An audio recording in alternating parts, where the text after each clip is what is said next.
जय हिंद दोस्तों। कैसे हैं आप लोग? बहुत बहुत आपका स्वागत है हमारे इस चैनल एग्जाम एडुकेटर में। तो कैसी चल रही है आपकी तैयारी? फटाफट कमेंट बॉक्स में बताओ कि हमारी तैयारी ठीक चल रही है और मैं आगामी परीक्षा के लिए निरंतर तैयारी कर रहा हूँ। भविष्य में आपको कोई चुनौती ना हो, कोई भी परेशानी ना हो, कॉन्सेप्चुअल क्लियरिटी अगर बहुत अच्छी रहती है बारीकी की तरह से, बिल्कुल हर चीज क्रिस्टल क्लियर है, तो आप 4 से 5 क्वेश्चंस एग्जाम सेंटर में बढ़ा सकते हैं। लेकिन कॉन्सेप्चुअल क्लियरिटी के लिए कभी-कभी ये होता है कि हम किताबों पर बेस्ड हो जाते हैं और हमें छोटी-छोटी जानकारी जो है जो हम पढ़ भी लेते हैं फिर भी वो हमारे आंखों से निकल जाती है। और इसीलिए हमने इस चुनौती का जब अवलोकन किया तो लेकर आ गए आप लोगों के लिए 365 डेज कॉन्सेप्ट क्लियर। मतलब 365 दिन अब हम आपका कॉन्सेप्ट क्लियर करेंगे, जिसमें एक वीडियो देंगे, कुछ एमसीक्यू देंगे। वीडियो और एमसीक्यू को अगर आप मिलाकर कर लेते हो तो मुझे नहीं लगता है कि अगर इस टॉपिक से कोई क्वेश्चंस बनता है भविष्य में तो आप एक भी क्वेश्चंस गलत करके आओगे। हो सकता है कि जो आपको क्वेश्चंस कराए जा रहे हैं वहीं से क्वेश्चन आपका डायरेक्ट रूप से पूछ दे, और ये चांसेस 100% भी हो सकते हैं। अगर एक भी क्वेश्चंस अगर आएगा इस टॉपिक से तो आप ये मान लीजिएगा कि यहीं से आएगा। फिर बहुत मुश्किल है कि इससे कुछ अलग क्वेश्चंस आपका निकल कर आए, क्योंकि ये क्लास इसी तरीके से सजाई गई है कि सारे बिंदुओं को समाहित करते हुए आपकी जो परेशानियां हैं उनको दूर किया जाए। तो जैसा कि आप स्क्रीन पर देख रहे होंगे, आज का टॉपिक है स्थायी जमा सुविधा। बहुत छोटा टॉपिक है, बहुत बड़ा टॉपिक नहीं है, लेकिन ये भी क्वेश्चंस के रूप में पूछा जा सकता है। अप्रैल 2022 में इसे लागू किया गया था और वर्तमान में ये बड़ी चर्चा में आ गया। तो क्या होता है स्थायी जमा सुविधा, स्टैंडिंग डिपॉजिट फैसिलिटी? ये क्या होता है और इसके अंतर्गत क्या चीज प्रोवाइड की जाती है, क्या किया जाता है इसके अंतर्गत? बैंकिंग क्षेत्र के अंतर्गत आने वाली एक टर्मिनोलॉजी है। तो सबसे पहले तो हम लोग क्या करेंगे दोस्त कि इसके क्वेश्चन देखते हैं। हम लोग अक्सर देखते हैं कि सबसे पहले हम क्वेश्चन देखते हैं कि कैसे बना सकता है क्वेश्चन। पहले तो 2 देते हैं, फिर उसके बाद में और क्वेश्चन सॉल्व कराते हैं जब हम इस कॉन्सेप्ट को क्लियर कर देते हैं, और साथ में 2 क्वेश्चंस के भी आंसर उसमें दे देते हैं। जैसे ये हो जाता है कि अब आपका पूरा टॉपिक क्रिस्टल क्लियर हो गया है। अगर आप पूरी वीडियो देख लेते हो शुरू से एंड तक, तो फिर आप ये मानकर चलो ये टॉपिक आपका तैयार हो गया। अब इससे संबंधित कोई भी क्वेश्चन आपका बाहर नहीं जाने वाला। ठीक है? तो आज का हमारा जो क्वेश्चन है वो ये है।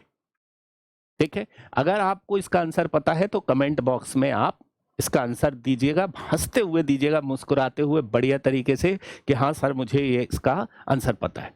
तो क्या है, निम्नलिखित में से कौन सा कारक स्थायी जमा सुविधा दर को निर्धारित करने में सबसे कम प्रभाव डालता है? सबसे कम प्रभाव डालता है, पहला है मुद्रास्फीति की दर, बी है रेपो रेट और एमएसएफ दर के बीच का अंतर, सी है वैश्विक ब्याज दरें, और डी है बैंकिंग प्रणाली में तरलता की स्थिति। फटाफट बताओ आंसर क्या होगा इसका। ठीक है, हम जब कॉन्सेप्ट क्लियर कर देंगे तब इसका आंसर बता देंगे, आपका ये आंसर होगा। ठीक है, सेकंड क्वेश्चंस भी हमने आज दे दिया है, बताइएगा इसका आंसर क्या होगा। स्थायी जमा सुविधा को भारतीय रिजर्व बैंक द्वारा तरलता प्रबंधन के एक उपकरण के रूप में पेश किया गया है। इस संदर्भ में निम्नलिखित कथनों पर विचार कीजिए। कुछ कथन को विचार करना है। स्थायी जमा सुविधा के संदर्भ में आरबीआई द्वारा तरलता प्रबंधन के उपकरण के रूप में पेश किया गया है। इस संदर्भ में निम्नलिखित कथनों पर विचार कीजिए। पहला है, एसडीएफ बैंकों को बिना किसी संपार्श्विक के आरबीआई के पास अपनी अतिरिक्त तरलता जमा करने की अनुमति देता है। बी है, दूसरा है, एसडीएफ के तहत जमा पर ब्याज दर रिजर्व रेपो दर से अधिक होती है। डी है, तीसरा है, एसडीएफ का प्राथमिक उद्देश्य प्रणाली में अधिशेष तरलता को अवशोषित करना। आंसर बताओ इसका क्या होगा। उपयुक्त कथनों में से कौन कितने सही हैं?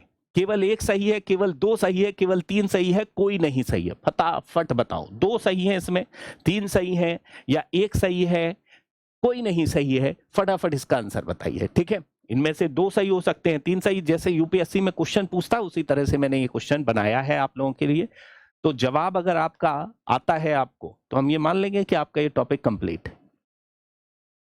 ठीक है, और भी क्वेश्चंस हैं जो और कठिन हो जाते हैं, आगे चल के आपको देखने को मिलेंगे। ठीक है, तो सबसे पहले तो हम ये देख लेते हैं कि क्या क्या हमको अब समझना है इस स्थायी जमा सुविधा के संदर्भ में। किस किस बिंदुओं को हम लोग समझेंगे जिससे आपका ये सारा टॉपिक बिल्कुल क्लियर हो जाए। ठीक, सबसे पहले तो हम लोग समझेंगे कि स्थायी जमा सुविधा है क्या। सबसे पहले तो यही कि स्थायी जमा सुविधा है क्या। ठीक है, सबसे पहले इसको, ठीक है, क्या है। जब इस चीज को हम समझ जाएंगे, फिर हम लोग सेकंड स्टेप में समझेंगे क्या कि इसे क्यों लाया गया, इसे क्यों लाया गया। ठीक, तीसरा यहां पर क्या है कि इसके प्रमुख प्रावधान क्या हैं, इसको समझेंगे। कैसे कैसे इसके रूल्स के रूप में इसके प्रावधान को समझेंगे और फिर इससे लाभ क्या होगा इसको हम लोग जान लेंगे। अगर इन 4 बेस पर अगर इसको समझ गए तो हमारा पूरा क्लियर हो जाएगा, कोई भी प्रॉब्लम नहीं होगी, फिर 100% क्लियर। तो पहला तो यह है कि स्थायी जमा सुविधा को हम लाए क्यों, लाए क्यों। तो इसके लाने का जो मेन पर्पज है वो आज का नहीं है, 2016 से ही इस पर चर्चा होनी शुरू हो गई थी कि इसको लाया जाए। ठीक, अभी हम तो केवल और केवल है क्या इसको समझा रहे हैं। ये आरबीआई का एक उपकरण है या इंस्ट्रूमेंट है जिसके माध्यम से अर्थव्यवस्था में तरलता को अवशोषित किया जाता है, अर्थात तरलता को सोखने का काम किया जाता है। अब तरलता का मतलब है कि यहां पर मुद्रा को अवशोषित करने का काम करता है, जिसके हम लोग स्थायी जमा सुविधा के नाम से जानते हैं। इससे क्या होगा, इससे क्या फायदा होगा, आप इस तरह से इसको समझ सकते हो क्या कि अगर लोगों ने पैसा जमा किया है बैंकों के पास, ठीक है, तो लोगों ने अगर पैसा बैंकों के पास जमा कर दिया है, ठीक, ये बैंक है, ए बैंक है, और ए बैंक के पास में कई लोगों ने पैसा जमा कर दिया है, कई लोगों ने एक तरह से पैसा जमा कर दिया है, आर के एम एस डी, इन लोगों ने पैसा जमा कर दिया है। अब बैंकों के पास में क्या हो गई है, तरलता ज्यादा हो गई है, जमा करने के कारण से तरलता ज्यादा हो गई है। अब बैंकें इस पैसे को अगर अर्थव्यवस्था में डाल देंगी, इस पैसे को अगर बैंकें क्या करती हैं कि अगर अर्थव्यवस्था में समाहित कर देती हैं लोन के माध्यम से, तो इसका एक प्रभाव ये होगा, ठीक है, कि मुद्रास्फीति की स्थिति उत्पन्न हो सकती है, महंगाई की स्थिति उत्पन्न हो सकती है अगर अर्थव्यवस्था में पैसा डाला जाता है। तो चुनौती बन जाएगा, चुनौती बन जाएगा। दूसरा, बैंकों के ऊपर एक दबाव आ गया है कि जो जमाए हुई हैं उसका ब्याज देना होगा इनको, जितने भी लोगों ने पैसा जमा किया है। तो बैंकों के ऊपर भी एक दबाव है, इसीलिए बैंकें ये चाहेंगी कि इस पैसे को अर्थव्यवस्था में समाहित किया जाए। लेकिन अगर समाहित किया जाता है तो मुद्रास्फीति की स्थिति बन जाएगी। तो आरबीआई के द्वारा एक इंस्ट्रूमेंट, एक उपकरण के रूप में तरलता अवशोषित करने के लिए एक यहां पर उपकरण ला दिया गया, जिसको कहा जाता है क्या, स्थायी जमा सुविधा। अर्थात इस पैसे को, समस्त पैसे को आरबीआई रख लेगा, आरबीआई ले लेगा। अब आरबीआई अगर इस पैसे को ले लेगा तो अब आपके दिमाग में चल रहा होगा, सर आरबीआई से तो पैसा रेपो रेट पर भी लिया जाता है, रिवर्स रेपो रेट के अंतर्गत आरबीआई के द्वारा ये पैसा ले लिया जाता है। तो इसमें क्या है, इसमें आरबीआई को एक सुविधा मिल गई इसके माध्यम से कि जब आरबीआई पैसा लेगा तो उसके बदले में आरबीआई को कुछ भी बैंकों के पास गिरवी अर्थात संपार्श्विक अर्थात कोलेट्रल रखने की आवश्यकता नहीं होगी। बिना कोलेट्रल के ही आरबीआई इस पैसे को ले लेगा। क्योंकि पहले क्या होता था कि आरबीआई के पास पैसा जमा किया अगर बैंक ने, तो बैंकों को मिलती थी उसके बदले में संपत्ति। अब बैंकों को इसके बदले में संपत्ति मिलती थी तो बैंकें उस पैसे को संपत्ति के रूप में यूज कर लेती थी, एसएलआर के रूप में। तो क्या अब यहां पर प्रश्न ये आ जाता है, क्या इस संपत्ति को भी एसएलआर के रूप में दिखा सकती है? तो अब इसकी चर्चा हम बाद में करेंगे। पहले तो हमने आपको एक पॉइंट समझा दिया कि स्थायी जमा सुविधा क्या है। ये वास्तव में क्या है कि एक ऐसा यहां पर मौद्रिक नीति उपकरण है, अर्थात मॉनेटरी पॉलिसी उपकरण है, जिससे भारतीय रिजर्व बैंक ने अप्रैल 2022 अर्थात 8 अप्रैल 2022 को भारतीय रिजर्व बैंक ने इसे लागू किया था। और इसके माध्यम से यहां पर क्या किया जाता है कि बिना किसी प्रतिभूति के कोलेटरल के बैंकों के अधिशेष नकदी को आरबीआई में जमा करने और उस पर ब्याज देने का कार्यक्रम शुरू किया गया कि भैया आरबीआई के पास जमा कर देगा और उसके बदले में कोई भी प्रतिभूति आरबीआई को नहीं देना, आरबीआई उसके बदले में क्या देगा? ब्याज देगा।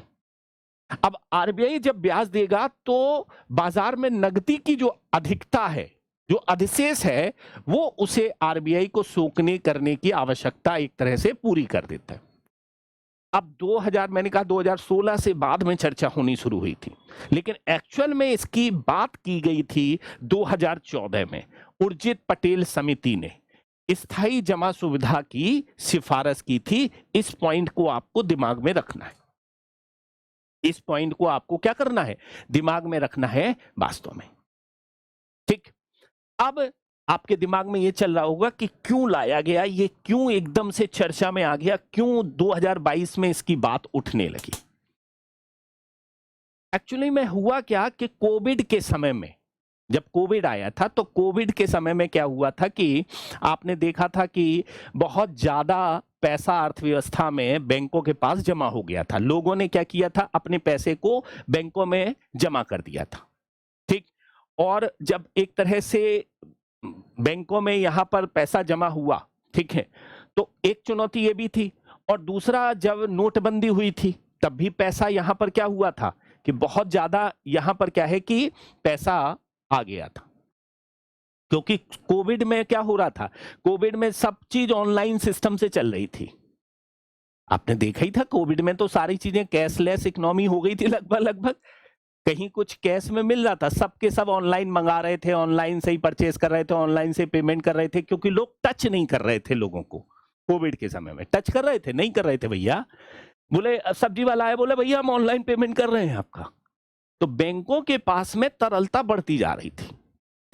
अब यहां पर जैसे ही यहां पर तरलता बढ़ रही थी बैंकों के पास में, तो बैंकें इस समस्या से ग्रसित थी। आरबीआई को अगर वो पैसा दे रही थी तो आरबीआई उसके बदले में उन्हें कोलेटरल देना पड़ रहा था जमानत के लिए, लेकिन आरबीआई के पास में गिरवी रखने को अब, अर्थात जमानत के लिए कुछ भी यहां पर पेपर ही नहीं थे। कुछ भी एक तरह से बॉन्ड और सिक्योरिटी और वो सब चीजें, आरबीआई की जो प्रतिभूतियां थी वो खत्म हो गई थी। सरकार की प्रतिभूतियां सब आरबीआई के पास जो रखी थी वो खत्म हो गई थी। आरबीआई के पास इतना पैसा ही नहीं था कि वो बैंकों को दे सके। तो सरकारी प्रतिभूतियों के बदले में एक तरह से जो नकदी लेता था पहले, उस संकल्पना में एक चेंजेस किया गया और नई व्यवस्था को डेवलप कर दिया गया कि भैया अब सरकारी प्रतिभूतियां बैंकों को नहीं दी जाएंगी। अगर बैंकों को देना है तो आप हमको ये पैसा दे दीजिए, हम उसके बदले में आपको ब्याज दे देंगे, हम उसके बदले में एक तरह से ब्याज दे देंगे। अब अगर बैंकों को देना है तो वो दे सकती है। अब इससे क्या होगा? ठीक है, तो अब आरबीआई के पास अगर प्रतिभूति भी नहीं होगी, अर्थात गवर्नमेंट सिक्योरिटी भी नहीं होगी, तो भी आरबीआई उस पैसे को ले सकता है, एक तरह से इस पैसे को ले सकता है। तो बिना प्रतिभूति के भी बैंक अपना पैसा आरबीआई में जमा कर सकता है। इसलिए इस व्यवस्था को लाया गया क्योंकि बैंकों के पास में तरलता बहुत ज्यादा बढ़ गई थी और आरबीआई के अगर वो पैसा दे रहे थे तो प्रतिभूति देने में सक्षम नहीं था आरबीआई, और इसीलिए इस समस्या का समाधान करने के लिए इस तरह की व्यवस्था को डेवलप किया गया। अब उदाहरण से अगर आप समझ लोगे तो बहुत अच्छी तरीके से समझ लेते हैं।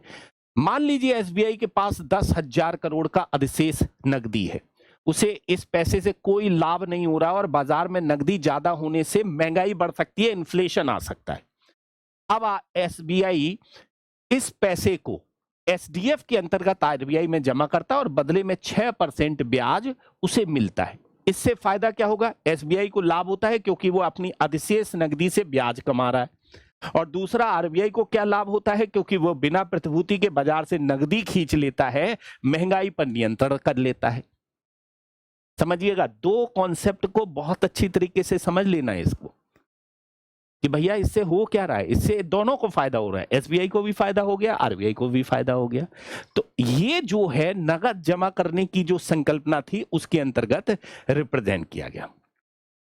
अब आपके दिमाग में ये चल रहा होगा कि सर इसके अंतर्गत कौन एक तरह से भागीदार बन सकते हैं, कौन भागीदार बन सकते हैं, और ये कैसे एक तरह से संकल्पना शुरू होती है। ठीक है, ये वास्तव में क्या है कि ये संकल्पना जो है, ठीक है, उसके अंतर्गत कुछ प्रावधान किए गए हैं आरबीआई की आधिकारिक वेबसाइट पर। यहां इसमें लिखा हुआ है सभी लिक्विडिटी एडजस्टमेंट फैसिलिटीज जो प्रतिभागी हैं, एलएएफ के प्रतिभागी हैं, इस योजना के पात्र हो सकते हैं।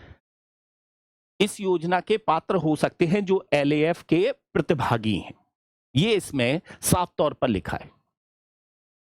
और ये बात वास्तव में अगर देखी जाए तो आरबीआई के मौद्रिक नीति वक्तव्य के अंतर्गत ये बात एक तरह से रिप्रेजेंट की गई है। मतलब सीधा सीधा है कि इसके प्रतिभागी होंगे कौन? वाणिज्यिक बैंक, अनुसूचित वाणिज्यिक बैंक इसके प्रतिभागी होंगे। आरआरबी इसके प्रतिभागी नहीं होंगे प्रत्यक्ष रूप से, अप्रत्यक्ष रूप से हो सकते हैं, अप्रत्यक्ष रूप से एक तरह से हो सकते हैं, लेकिन प्रत्यक्ष रूप से इसके प्रतिभागी नहीं होंगे। एनबीएफसी भी प्रतिभागी नहीं होंगे, कोऑपरेटिव बैंक भी प्रतिभागी नहीं होंगे, हाउस फाइनेंस कंपनियां जो हैं वो भी इसके प्रतिभागी नहीं होंगे। तो इस पॉइंट को आपको याद रखना, आरआरबी और NBFC, cooperative bank, housing finance company आदि के लिए ये उपलब्ध नहीं है। और ये एक तरह से खरीदने और बेचने का जो काम होता है वो वास्तव में क्या होता है, हर दिन 5:30 से करीब करीब 12 बजे तक उपलब्ध होती है, जिसमें रविवार और सभी छुट्टियां शामिल की गई। मतलब ये हमेशा ही एक तरह से आप इसको कर सकती है बैंक। पैसा ज्यादा आ गया, 5:30 बजे आरबीआई को दे दिया, ठीक, दूसरे दिन ब्याज सहित पैसा वापस आ गया। मतलब रात्रि के समय में ये सुविधा बैंकों को दे दी गई। समझ रहे हैं? रात्रि के समय में एक रात्रि के लिए पैसा आरबीआई को दे दिया जाता है और फिर ये सुविधा के अंतर्गत यहां पर चीजें, जिसमें क्या होता है कि नीलामी के अंतर्गत ये कह दिया जाता है इतने करोड़ रुपया, हम 500 करोड़ रुपया आपको दे रहे हैं। अब 500 करोड़ रुपया आरबीआई को दे दिए इस समय में, और इस समय में दे दिए, और सुबह एक तरह से वो उसका ब्याज समाहित होकर वापस आ गया। तो इससे बैंकों को रात भर का पैसा मिल गया एक रात के लिए। अब एक रात के लिए पैसा मिल गया तो अब आप सोच रहे होंगे सर ये आरबीआई को देने कहां जाते हैं? आरबीआई का कोई एजेंट रहता है, कोई एक तरह से एजेंट इसमें काम करता है। आपके दिमाग में ये चल रहा होगा कि भैया आपने टाइम लिख दिया कि 5:30 बजे, 5:30 बजे तो सब सिस्टम बंद हो जाता है, और 5:30 बजे बंद होकर यहां पर 11-12 बजे तक ये सिस्टम चल रहा है, उस समय तक दे सकते हो, फिर उसका ब्याज एक तरह से कैलकुलेट होकर दूसरे दिन मिल जाएगा। मतलब मध्यरात्रि के समय में ये प्रोसेस स्टार्ट हो जाती है। तो कुछ नहीं, इसके अंतर्गत क्या होता है कि एक ऐप बना हुआ है, ठीक है, आरबीआई के द्वारा बनाया गया है। उस ऐप का नाम है ई कुबेर। ठीक, आप देख रहे होंगे ई कुबेर एक तरह से यहां पर सिस्टम बना हुआ है, ठीक, जहां पर इलेक्ट्रॉनिक माध्यम से बोलियां प्रस्तुत की जाती है। 500 करोड़ दे रहा हूं, 1000 करोड़ दे रहा हूं, 2000 करोड़ दे रहा हूं, इस तरह से रातों रात एसडीएफ को स्ट्रेट थ्रू प्रोसेसिंग मोड के तहत संचालित किया जाएगा, ठीक है, और फिर मोड में एसटीएफ में बोलियां ई कुबेर के सिस्टम से प्राप्त होकर स्वचालित ही तुरंत एक तरह से निपटा दी जाती है। इसमें कुछ भी इंटरफेरेंस करने की जरूरत नहीं है, बस केवल और केवल ई कुबेर में बैंकों को अपना रजिस्ट्रेशन करा के ये सिस्टम डेवलप करना होता है वाणिज्यिक बैंक के अंतर्गत। और फिर ऑटोमेटिक स्वीप एंड और स्वीप आउट सुविधा, दो सुविधाएं हैं, याद रखना इन सुविधाओं को। एसडीएफ ASISO, ठीक है, ऑटोमेटिक स्वीप इन और स्वीप आउट सुविधा, अर्थात एक तरह से ऑटोमेटिकली इसमें एंट्री कर ले जाओ और ऑटोमेटिकली आपका ब्याज आ जाएगा। समझ रहे हैं, एंट्री कर ली आपने और आपका ब्याज आ गया, विकल्प मिलेगा आपको। और पूर्व निर्धारित एक सीमा के आधार पर दिन के अंत में एसडीएफ बोलियां स्वचालित रूप से ट्रिगर कर दी जाएंगी। इस तरह से ये चीजें होंगी, ठीक है। अब इसमें कैसे होता है, ठीक है, मान लीजिए एबीसी बैंक के पास में दिन के अंत में 500 करोड़ की अधिशेष नकदी है, अगले दिन तक के लिए आरबीआई को जमा करना चाहता है। एबीसी बैंक ई कुबेर प्लेटफॉर्म पर लॉगिन करता है, वह 500 करोड़ की एसडीएफ राशि के लिए ऑनलाइन बोली प्रस्तुत करेगा और बोली प्रस्तुत करने के बाद जैसे ही ई कुबेर सिस्टम में जाती है वो एसटीएफ मोड में तुरंत प्रोसेस हो जाती है। कोई मैनुअल अप्रूवल या देरी नहीं होती है, इसमें कोई मैनुअल अप्रूवल नहीं है कि वहां से अप्रूवल आएगा तभी आपका पैसा जमा माना जाएगा, ऐसा कुछ नहीं, ऑटोमेटिकली हो जाता है। बैंक के पास से वह पैसा स्वतः ही आरबीआई के पास ट्रांसफर हो जाता है। अगली सुबह मंगलवार अगर बोली सोमवार को थी, ठीक है, तो आरबीआई उसे पैसा वापस कर देता है, साथ में ब्याज भी उसे वापस कर दिया। तो रात्रि के समय का एक सिस्टम है और रात्रि के समय का सिस्टम है जिसके माध्यम से ये चीजें हो जाती हैं। इसमें क्या होता है, XYZ बैंक चाहता है कि उसका खाता जब भी 200 करोड़, अब देखो ये क्या है, एसडीएफ ऑटो स्वीप इन और ऑटो आउट, इसमें एक सिस्टम दिया गया है, इस सिस्टम को भी आप समझ लीजिए, ठीक है। XYZ बैंक चाहता है कि उसका खाता जब भी 200 करोड़ से अधिक धनराशि दर्शाए तो वह स्वतः ही, ठीक है, एसडीएफ में निवेश हो जाएगा। इसी को कहते हैं क्या, ऑटो स्वीप इन और स्वीप आउट। ऑटो स्वीप इन और स्वीप आउट की सुविधा किस में मिली है, एसडीएफ में, कि अगर बैंकों को लगता है कि भैया उनकी धनराशि इतने पहुंचे तो अपने आप ही चला जाए और अपने आप ही एक तरह से वापस आ जाए, तो ये सुविधा दे दी गई है। XY बैंक ई कुबेर में लॉगिन करता है और कहता है अगर मेरे पास दिन के अंत में 200 करोड़ से अधिक राशि बचती है तो अतिरिक्त राशि एसडीएफ में डाल देना। मान लीजिए उस दिन बैंक के पास 300 करोड़ रुपए की राशि थी, ई कुबेर सिस्टम स्वतः ही 100 करोड़ एसडीएफ में जमा कर देता है, ऑटो स्वीप इन कहते हैं, ठीक है। याद रखना, अगली सुबह जैसे ही एसडीएफ परिपक्व होती है वह राशि ब्याज सहित बैंक के पास लौट जाती है, इसे ऑटो स्वीप आउट कहते हैं। ऑटो स्वीप आउट क्या होता है, ऑटो स्वीप इन क्या होता है, मैंने दो शब्दों को और समझा दिया है, याद रखना। अपने आप ही पैसा अंदर आना और अपने आप ही पैसा बाहर चला जाएगा अगर उस सीमा से जो उसने निर्धारित किया है उस सीमा से ऊपर हो जाता है। बैंक को अलग से बोली लगाने की जरूरत नहीं है, सब कुछ निर्धारित नियम के अनुसार अपने आप हो जाता है, याद रखना। तो ये सिस्टम ऑटो स्वीप इन और ऑटो स्वीप आउट के संदर्भ में ये सिस्टम डेवलप है, ठीक। इसको एक तरह से आपको बहुत अच्छी तरीके से जमन, ठीक। तो अब क्या है ई कुबेर और एसटीपी, ठीक है। ई कुबेर आरबीआई की कोर बैंकिंग सिस्टम है जहां आरबीआई लेन देन करते हैं, इसी को हम लोग कहते हैं क्या, ई कुबेर। आरबीआई का कोर बैंकिंग सिस्टम को क्या कहते हैं, ई कुबेर कहते हैं, याद रखना। आरबीआई के जो कोर बैंकिंग सिस्टम है, सारे का सारी बैंकिंग सिस्टम जुड़ी हुई है, उसे ई एक तरह से यहां पर बैंकिंग सिस्टम है जहां आरबीआई से लेन देन करते हैं। एसटीपी स्टेट थ्रो प्रोसेसिंग के रूप में यह पूरी प्रक्रिया बिना किसी मानवीय हस्तक्षेप के स्वतः स्वचालित रूप से पूरी होती है, उसी को कहते हैं एसटीपी। एसटीपी क्या है, वास्तव में मानव रहित एक तरह से अपने आप ही क्या है कि प्रोसेसिंग होने लगती है, उसी को कहते हैं एसटीपी के नाम से जानते हैं, ठीक है। लाभ क्या होंगे एसडीएफ से, कोलेटरल फ्री होगा, जिससे बैंकों को प्रतिभूति रखने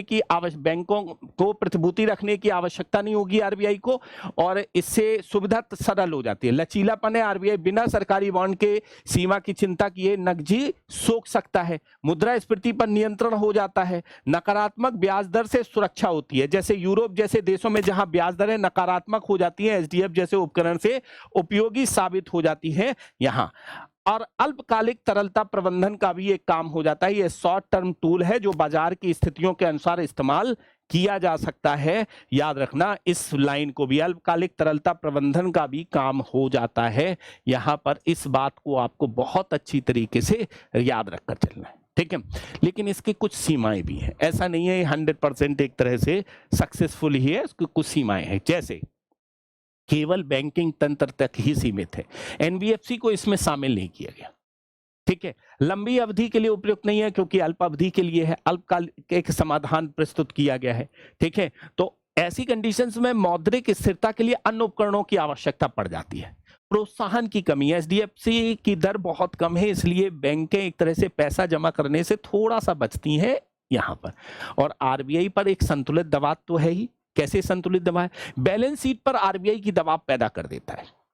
बैलेंस शीट पर कैसे दबाव पैदा कर देता है, ये आपको थोड़ा सा समझना होगा। बैलेंस शीट पर दबाव पैदा कर देता है, ठीक है। अब बैलेंस शीट पर कैसे दबाव पैदा कर देता है आरबीआई की, ये आपके दिमाग में चल रहा होगा। तो देखो, आरबीआई की बैलेंस शीट में दो पक्ष हैं, एक तो है एसेट्स और दूसरा है लायबिलिटी। एसेट्स में क्या क्या आते हैं? सरकारी बॉन्ड है, विदेशी मुद्रा भंडार है, गोल्ड रिजर्व है। और लायबिलिटी में क्या है? बैंकों से ली गई जमा राशि। अगर बैंकों से अगर पैसा ले रहा है तो आरबीआई के ऊपर लायबिलिटी बढ़ रही है ना, वो पैसा कहीं ना कहीं आरबीआई को वापस करना और ब्याज सहित वापस करना है। तो आरबीआई को अब ये लायबिलिटी आ गई क्या कि बैंकों के लिए ब्याज की व्यवस्था कहां से करें। ये एक सबसे बड़ा इसका नकारात्मक पहलू है, ठीक है। तो लायबिलिटी में वृद्धि हो जाती है इसके कारण से, ठीक है। और इसके कारण से जब लायबिलिटी में वृद्धि हो जाती है तो आरबीआई के प्रॉफिट में कमी आती है। और आरबीआई के सीधे सीधे प्रॉफिट में कमी आने का मतलब है क्या कि गवर्नमेंट के प्रॉफिट में कमी आनी, क्योंकि गवर्नमेंट का एक तरह से क्या है, कहीं ना कहीं शेयर है आरबीआई में। तो गवर्नमेंट के प्रॉफिट में कमी आना अर्थात गवर्नमेंट को लाभांश कम मिलना। अब गवर्नमेंट को लाभांश कम होगा तो इसका मतलब है बजट पर प्रभाव पड़ेगा। समझिएगा मैंने क्या कहा, मैंने क्या कहा कि अगर आरबीआई को यहां पर प्रॉफिट कम होगा, अगर आरबीआई को प्रॉफिट कम होगा, क्यों? क्योंकि आरबीआई को अब यहां पर ब्याज देना है और प्रॉफिट कम होगा तो किसको प्रॉफिट कम हो रहा है? गवर्नमेंट को प्रॉफिट कम हो रहा है, गवर्नमेंट को प्रॉफिट कम हो रहा है।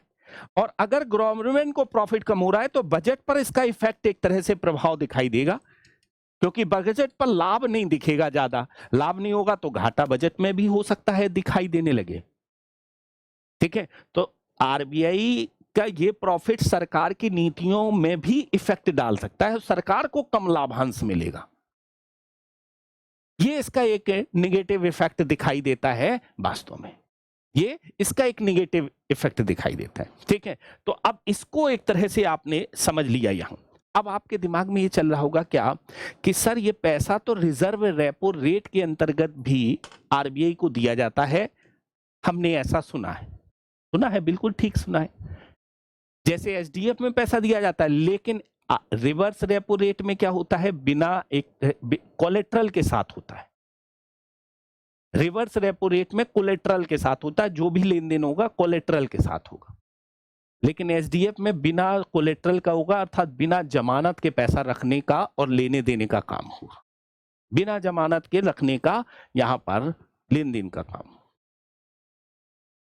सीआरआर जो है वो वास्तव में क्या है कि अगर देखा जाए तो उसमें जब पैसा रखा जाता है तो उसमें भी क्या होता है, कोई प्रतिभूति की आवश्यकता तो होती नहीं है, ठीक है। आरबीआई की बैंकों को, रिजर्व बैंक को घटाने के लिए, यहां पर नकदी को घटाने के लिए वो चीजें लाई थी हैं।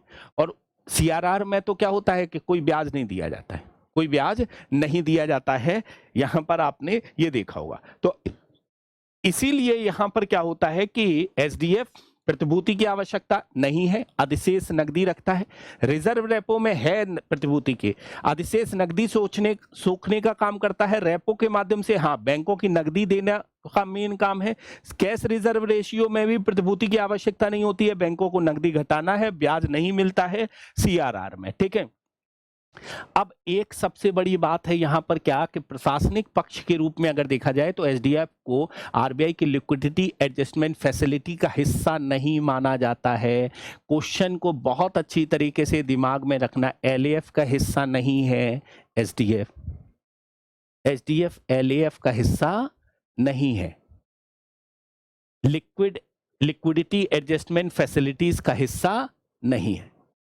तरलता को अवशोषित करने का काम तो कर रहा है, लेकिन एलएएफ का हिस्सा नहीं है। यह एक परमानेंट टूल है जिसे आरबीआई आवश्यकता अनुसार सक्रिय करता है। इसका उपयोग मुद्रास्फीति लक्ष्य की नीति के अनुरूप किया जाता है। एसडीएफ और एलएएफ का उद्देश्य अगर देखा जाए तो एसडीएफ का उद्देश्य प्रणाली में तरलता अधिशेष को अवशोषित करना है, जबकि एलएएफ का उद्देश्य अर्थव्यवस्था में मुद्रा आपूर्ति को विनियमित करना है, अर्थात एक तरह से कम ज्यादा करना है। यहां तो मेन उद्देश्य क्या, अवशोषित ही करना है, वहां तो कम ज्यादा करके एक तरह से मुद्रास्फीति को विनियमित करना है, अर्थात रेगुलेट करना है। दोनों का अंतर समझिएगा, रेगुलेट करना नहीं है, याद रखना। यहाँ एलएएफ एसडीएफ का उद्देश्य जो है वो विनियमित करना नहीं है मुद्रा, यहाँ पर अर्थव्यवस्था में मुद्रा आपूर्ति को, बल्कि केवल अवशोषित है। यहां तो मुद्रा आपूर्ति को विनियमित करना है, अर्थात कम है तो बढ़ाना है और ज्यादा है तो कम करना है। यहां तो केवल और केवल एक है, अवशोषित करना है। इस पॉइंट को आपको बहुत अच्छी तरीके से याद रखना, और एसडीएफ एलएएफ का पार्ट नहीं है, इस बिंदु को भी आपको याद रखकर चलना है। तो अब हम लोग प्रश्न देख लेते हैं। हमने मेन बातें एक तरह से समझा दी हैं। क्या आपको याद रखना कि रिवर्स रेपो रेट के अंतर्गत हमारा क्या रखा जाता है, कोलेट्रल रखा जाता है, जबकि एसडीएफ के अंतर्गत कोलेट्रल नहीं रखा जाता। एलएएफ का पार्ट है, एलएएफ का पार्ट नहीं है, याद रखना। एसडीएफ, इस बात को भी याद रखकर चलना है, ठीक है। कब से कब चलती है, 5:30 से 12 बजे तक लगभग पॉइंट एक तरह से 1 मिनट पहले ही खत्म हो जाती है, 12 बजे से, तो उस तक चलती है। रात्रि भर के लिए एक यहाँ पर जमा करने की सुविधा देता है, और ये अधिक तरलता को अवशोषित करने के लिए यूज किया जाने वाला एक यहाँ पर क्या है कि मॉनेटरी पॉलिसी उपकरण के रूप में इसको प्रयोग में ला सकते हैं, ठीक है। तो प्रशासनिक जमा सुविधा के संबंध में निम्नलिखित में से कौन सा कथन सही है? हमारा ये क्वेश्चन यहाँ पर आप लोग देख रहे होंगे कि क्वेश्चंस क्या है। पहला क्वेश्चन यहाँ पर रिप्रेजेंट किया, यह बैंकों को संपार्श्विक के बदले आरबीआई से उधार लेने की सुविधा प्रदान करता है। ऐसा तो नहीं है, यह बैंकों को संपार्श्विक के बदले एक तरह से आरबीआई से उधार लेने की सुविधा देता है, ऐसा बिल्कुल नहीं है। आप लोग देख रहे होंगे, ठीक है। बल्कि बिना संपार्श्विक से है आरबीआई को उधार देने की सुविधा है, ठीक है। इसके तहत जमा पर ब्याज दर रेपो दर से अधिक होती है, ऐसा नहीं है। रेपो दर से अधिक होती है कथन गलत है, बल्कि कम होती है, रेपो दर से कम या बराबर हो सकती है, ये भी गलत हो गया। यह बैंकों को बिना किसी संपार्श्विक के आरबीआई के पास अपनी अतिरिक्त तरलता जमा करने की अनुमति देता है। बिल्कुल ठीक बात है, यही एक तरह से यहाँ पर है। तरलता की कमी को दूर करना नहीं, तरलता की अधिकता को एक तरह से कम करना है, ठीक है। तो ये वाला एक तरह से गलत हो गया, ये एक तरह से आंसर क्या होगा, इसका सही आंसर होगा। स्थायी जमा सुविधा का प्राथमिक उद्देश्य क्या है? स्थायी जमा सुविधा का प्राथमिक उद्देश्य क्या है? यहाँ पर बैंकों की लाभप्रदता बढ़ाना? नहीं, ठीक है। अर्थव्यवस्था में निवेश को प्रोत्साहन करना? नहीं। प्रणाली में अधिशेष तरलता को अवशोषित करना? बिल्कुल ठीक बात है, तरलता को अवशोषित करना है यहाँ पर, ठीक है। बैंकों को अपनी वैधानिक तरलता अनुपात आवश्यकताओं को पूरा करने में? नहीं, ऐसा कुछ नहीं है, ठीक है। एसडीएफ और रिजर्व रेपो दर के बीच एक महत्वपूर्ण अंतर है। कौन सा एक? रिवर्स रेपो दर का एक महत्वपूर्ण अंतर है। फटाफट इसका सही जवाब दीजिएगा, क्या इसका सही जवाब होगा, ठीक है। निम्नलिखित में से कौन सा एसडीएफ और रिवर्स रेपो रेट के बीच में महत्वपूर्ण है? दोनों का उपयोग तरलता प्रबंधन के लिए किया जाता है, दोनों में बैंकों द्वारा आरबीआई के पास धन जमा करना शामिल है। एसडीएफ के लिए संपार्श्विक की आवश्यकता नहीं होती है, जबकि रिवर्स रेपो रेट के लिए बिल्कुल सी सही जवाब होगा इसका, ठीक है। सी इसका सही जवाब होगा।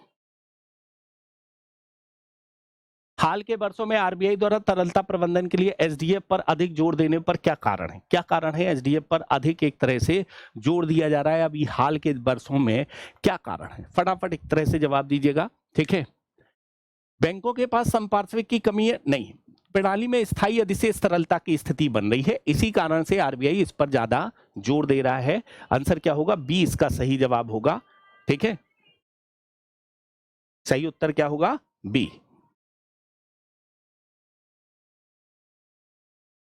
ठीक है, तो हम पहले और दूसरा भी देख लेते हैं।